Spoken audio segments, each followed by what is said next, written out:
In 1833, Josiah Priest, a man captivated by biblical tales and ancient mysteries, offered a, to say the least, provocative theory. What if the story of Noah's Ark did not end in the Middle East, but potentially here in the New World, that of the Americas today? What if, after the great, infamous, ancient flood, Noah and his descendants found themselves not in Mount Ararat, but on American soil itself, greeted by the mounds built by an even older civilization, a lost tribe, if you will?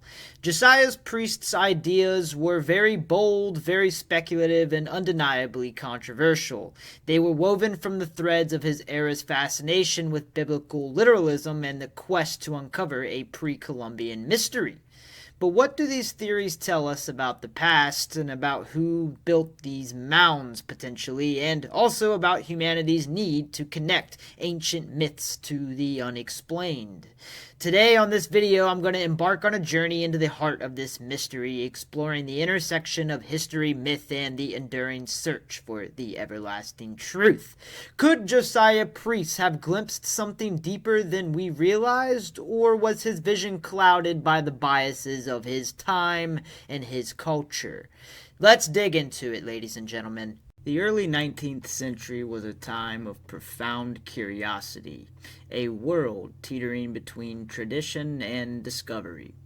America, newly independent and eager to forge its identity, was a land of untapped potential and untold stories and myths.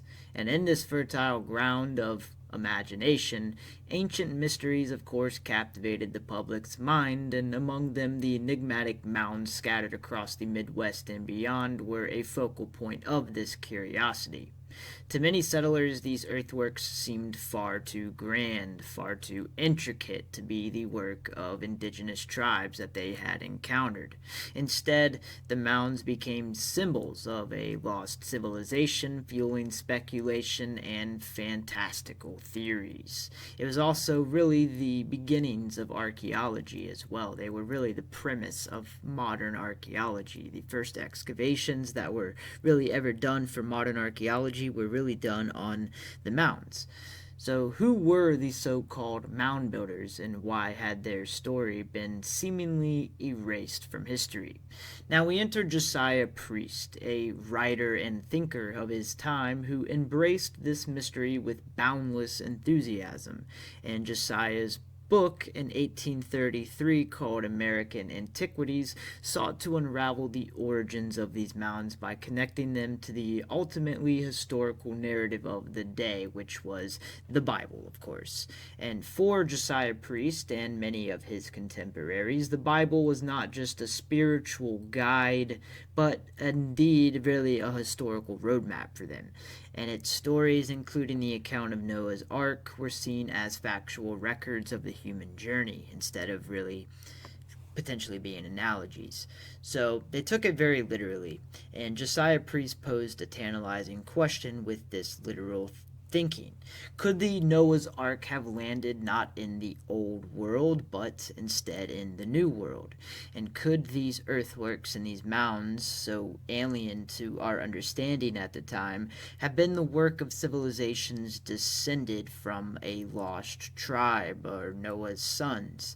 But Josiah Priest did not stop there either. Drawing from the intellectual currents of his era, he speculated wildly, suggesting connections to other civilizations such as the Polynesians, Egyptians, the Greek people, the Roman people, and even, like I said, the lost tribes of Israel. And to Josiah Priest, the earthworks and the mounds were still a puzzle, and they don't puzzle us as much today. We don't speculate on it as much today. There still is wild speculation. And every piece of ancient history, no matter how far-fetched, is gonna seem this way because ancient history is just filled with speculation. So a lot of theories can seem to fit if you really want to make them fit. And it's important to remember the context of Josiah Priest's ideas and the time that they were in. In the 19th century, As I was saying before, archaeology as we know it today in modern context was really in its infancy. The scientific tools to study and date these structures simply didn't exist. Instead, speculation ruled the day, and really religious thought ruled the day as well. Writers like Josiah Priest filled this void, blending biblical literalism and other potentially Eurocentric biases in a way, uh, with a dash of creative imagination to craft these different theories that often dismissed the ingenuity of the indigenous peoples that lived here, which was, of course, playing right into that of manifest destiny politically at the time. But for all their flaws, these theories tell us something about the mindset of the time, a period when Americans were searching for connections between their new world and the ancient past, and it's still true today. Humanity in its grand totality really is possibly still in its infancy, and we still like to relish on the ancient past no matter where we're from. And Josiah Priest's works was probably less of, how do you say, it's not necessarily less of a study of history, but it is definitely more of a reflection of his era's yearning to anchor itself in a narrative that was really just beginning to grow, right? The science of archaeology just beginning to grow in this time is a huge factor in theories like this, but they still arouse human thought today, so they're worth talking about, and some of these theories are becoming to be reincarnated, if you will. They're being revived, and some of them are still being speculated upon, such as ideas like this. The earthworks are found in various shapes and sizes scattered throughout North America. Some are cone-shaped burial mounds, others are geometric earthworks, and some take the form of animal effigies, like, of course, the famous Serpent Mound in Ohio, which winds across the landscape in the shape of, you guessed it, a giant snake. Together, they make up a vast, enigmatic complex of earthworks that seem to defy easy explanation for 19th century settlers. And in the early 19th century, as archaeology was just beginning to develop, the mounds became a sort of lab rat, if you will. And as more mounds were discovered and explored, the mystery only deepened and the theories only seemed to widen. And to many Americans at the time, these earthworks kind of correlated with the idea of manifest destiny, which was, of course, at its peak, if you will. And so the earthworks to the settlers, many of the settlers, not all, but many, appeared far too grand and complex to have been created by the indigenous peoples that they had encountered. Instead, many speculated that these mounds were the remnants of an ancient civilization, one that had mysteriously disappeared long before the Native American tribes had arrived. This was a mystery that begged to be solved, and it was this mystery that Josiah Priest sought to solve. But Josiah Priest, like many others of his time in the 19th century, were struck by the sheer size and the sophistication of the earthworks. The more he had learned, the more he was convinced that the builders of the mound must have been a people of an advanced culture, cultures that had transcended the more quote-unquote primitive societies that surrounded them. He could not accept that Native Americans had built them, despite the clear evidence of their involvement in the land and, of course, their ancient ties to that land. For Josiah Priest, the answer lay distant in the past, in a distant civilization whose origins were tied to the biblical flood. It is indeed impossible to understand the true mystery of the mounds without first considering their scope and scale. The mounds themselves are found across an immense swath of land stretching over thousands of square miles. Some mounds are towering burial sites, while others are flattened, and others are geometric structures with more precise measurements. The Great Serpent Mound in Ohio is one of the most famous examples, with its serpentine form wrapping around a raised platform and it aligns with the celestial events like the solstices. Its intricate design and the scale of its construction suggest a people who had mastered not just the land and materials, but also a more complex knowledge of astronomy and geometry. In many ways, the mounds defy the expected. We often think of prehistoric civilizations as quote unquote more primitive and unsophisticated, yet the scale and intricacy of these earthworks suggests a profound understanding of the landscape, the environment, and the architectural abilities. The fact that many of these mounds were constructed using simple tools made of bone, stone, and wood only deepens the mystery. How did such a seemingly quote-unquote primitive society manage to build structures that required such advanced planning, engineering, and architectural effort? Priest, like many of his contemporaries, were astounded by the sheer magnitude of the mounds at the time, but he couldn't accept that they've been built by Native American tribes that occupied the land when settlers had arrived. To him, the very idea seemed impossible. Native American societies, very rich in culture and deeply connected to the land, were somehow seen as too quote-unquote primitive by European-descended settlers. For those in the 19th century, and I want to mind you, not all settlers, of course, this was probably more so a, religious reasoning. More settlers that were more religiously bound at these times, which were many settlers, but not all.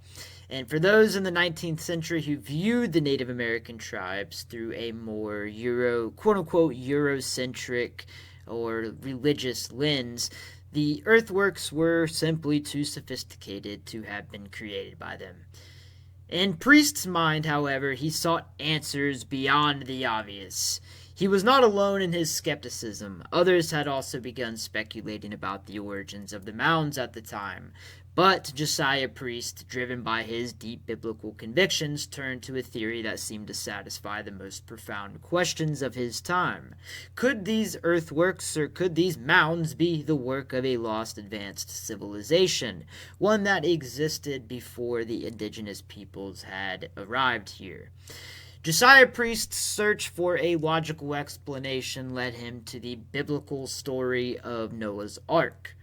So Josiah Priest's theory is as bold as it is controversial. In his 1833 work, The American Antiquities, Josiah Priest suggests that the mounds were evidence of a civilization that had survived the biblical flood. His thinking was rooted in the idea that after the deluge, Noah and his descendants had not only repopulated the old world, but also had traveled across the seas to the new world. Josiah Priest proposed that Noah and his family's ark had found its way to the Americas, where they had encountered a vast, untold world, and one that was already populated with mysterious earthworks and ancient ruins. These ruins, according to Josiah Priest, could have only been built by advanced peoples of the ancient times, and Josiah Priest's mind quickly drew connections to many different cultures, to the Egyptians, the Israelites, the Greeks, and even perhaps the 10 lost tribes of Israel. Priest was not alone in his views either. In the 19th century, biblical literalism was widespread, and many believed that the events described in the Bible were more than just spiritual teachings. They were the record of real historical events in their mind. Priest's theory fit neatly with his framework, allowing him to link the Old Testament story of the Great Flood with the unexplained mysteries of America's past, by invoking the idea that Noah's descendants could have traveled to America and built the mounds. Josiah's Priests provided an answer that bridged the gap between myth and realities in the minds of his readers. But Josiah Priest didn't just stop with Noah and the Noah's Ark. His imagination took him even further, suggesting that the mounds were not only the product of biblical survivors, but also the remnants of ancient sophisticated civilizations that spanned the globe. Josiah Priest speculated that the Egyptians, the Phoenicians, and the ancient Israelites could have all left their mark in the mounds and in American culture as we know it. especially the ancient culture, of course. And in his mind, the possibility that a great flood had reshaped the world's ancient cultures was both plausible and compelling. It provided an answer to the great puzzle of the mounds, one that made sense in the context of the religious beliefs of his day. And Josiah Priest's theory, though steeped in biblical tradition, was not without its flaws. His ideas were based on really little to no physical evidence. Instead, they were drawn more from speculation and a belief in the superiority of perhaps civilizations of the old world. His theory reflected the biases of his time, biases that often dismissed the achievements of indigenous American societies. And for Josiah Priest and others of his generation, the idea that indigenous peoples could have built such remarkable structures was simply too difficult to accept. The mystery of the mounds continues to captivate us today, but the questions surrounding them are more complex than Josiah Priest or his contemporaries could have imagined. Modern archaeology and anthropology have shown us that many of the mounds in the earthworks were indeed built by indigenous American cultures, such as the Mississippian culture, whose Cahokia site in particular in Illinois once stood as one of the largest cities in pre-Columbian North America and really in the world at the time. These people were very sophisticated, their culture rich with trade, religion, and knowledge. The earthworks that they built served as different sites, such as burial sites, ceremonial sites, and political sites, which connected to their spiritual beliefs and a vast trade network surrounding them.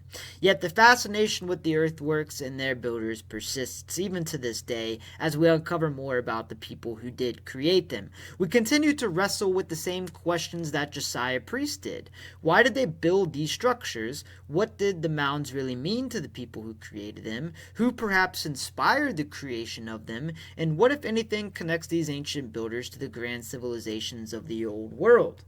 The mounds and the earthworks are really more than just plain earthworks. They're a testament to the human creativity and ingenuity of perhaps the ancient people, particularly the ancient people. A reminder that even in the absence of written records, civilizations can leave lasting marks on the land for us to marvel at to this very day. And whether created by the Native American peoples or perhaps by some lost civilization, the earthworks continue to speak to us, urging us to uncover the mysteries that they hold. And throughout the history, we've been taught to view things through the lens of certainty. Black and white, right and wrong, fact and fiction. And in the pursuit of truth, we often try to fit the complexity of the world into neat categories, as though the answer to every mystery can be wrapped in a bow. But what if the real answers lie somewhere in between, shrouded in layers, nuance, and possibility? What if we don't have to choose between one theory or the other, but instead embrace the idea that the past could be more complex than we even imagine, especially the ancient past? Now, consider the story of the earthworks and the mounds and the theories surrounding their origins. On one side, we have the well-documented evidence that the indigenous peoples of North America, such as the Mississippians, the Adena, and the Hopewell, were in fact the builders of the mounds.